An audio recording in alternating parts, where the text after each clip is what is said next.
Wherever you go, whatever you do, throw a little at it. Omax, Vest and Briefs.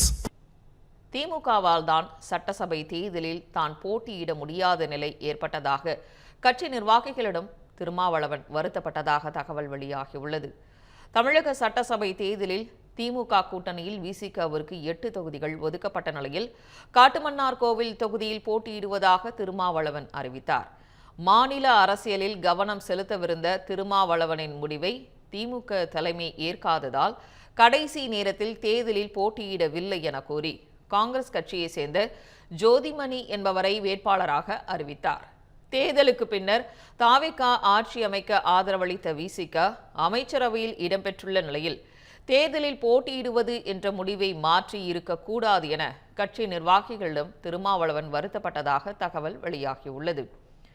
திமுக தலைமை பேச்சை கேட்காமல் தேர்தலில் போட்டியிட்டிருந்தால் தற்பொழுது அமைச்சராகி இருக்கலாம் என்றும் தமிழக அரசியலில் கூடுதல் கவனம் செலுத்த வசதியாக இருந்திருக்கும் எனவும் திருமாவளவன் கூறியதாக கட்சி வட்டாரங்கள் தெரிவிக்கின்றன.